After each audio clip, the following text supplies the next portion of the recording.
চলে আসলাম বার্সানাতে রাধারানীকে দর্শন করার জন্য। আর এসেই প্রথমে কেবল কারের জন্য টিকিট কেটে নিলাম। টিকিট কেটেই এবার কেবল কারের জন্য অপেক্ষা করছি কতক্ষণে আমাদের নাম্বার আসবে আর পাহাড়ের উপরে রাধারানীর মন্দিরে যেতে পারবো। রাধারানীর মন্দিরটা যেহেতু একটু পাহাড়ের উপরে, তার জন্য কিন্তু অনেক ধরনের ব্যবস্থা আছে।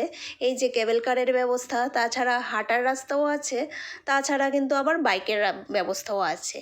তবে অনেক বছর আগে যখন গেছিলাম তখন বাইক দিয়েই গেছিলাম, কিন্তু এখন বাবু বলছে যে এখন বাইক দিয়ে যেতে নাকি পারবে না, সাহস হচ্ছে না। কারণ অনেকটা উঁচুতে তো, পাহাড়ের উপরে তো রাধারানীর মন্দিরটা, তার জন্য কিন্তু অনেকটা সরু রাস্তা দিয়ে কিন্তু এই বাইকগুলি যায়।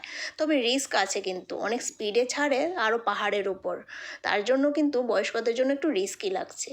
তো তার জন্য এই কেবল কার করে চলে আসলাম। কেবল কারটা তো চালু হয়েছে বেশি দিন হয়নি, তো এই কেবল কার করে চলে আসলাম এই যে রাধারানীর মন্দিরে।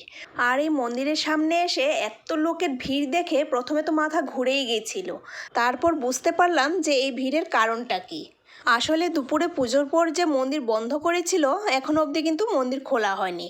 মন্দির খোলা হবে বিকেল 5:30টায়। তো তার জন্য কিন্তু প্রত্যেক মানুষ দাঁড়িয়ে রয়েছে, অপেক্ষা করছে কোন সময় মন্দির খুলবে আর মন্দিরের ভিতর গিয়ে রাধারানীকে দর্শন করবে।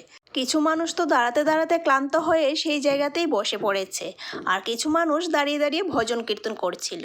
তো এইভাবেই ঘন্টা দেড়েক অপেক্ষার পর ফাইনালি মন্দিরটা খুলে ফেললো। আর সে খুশিতে ধীরে ধীরে সবাই কিন্তু রাধারানীকে দর্শনের জন্য মন্দিরের দিকে এগিয়ে এসেছে। তবে এত কষ্ট করে ভিড় ঠেলে মন্দিরের ভিতরে এসেও কিন্তু রাধারানীকে ভালোভাবে দর্শন করতে পারিনি। দূর থেকে হালকা একটু দর্শন করার যতটুকু সুযোগ পেয়েছি, বাস এতটুকুই। ভিড় ঠেলে আর সামনে যাওয়ার সাহস পাইনি। এত লোকের ভিড় ছিল আর সাহস হয়ে ওঠেনি যে একটু সামনে গিয়ে দর্শন করি। তাহলে আজকের ভিডিওটা এতটুকুই। আবার দেখা হচ্ছে তোমাদের সাথে নতুন আরেকটা ভিডিওর সাথে। রাধে রাধে।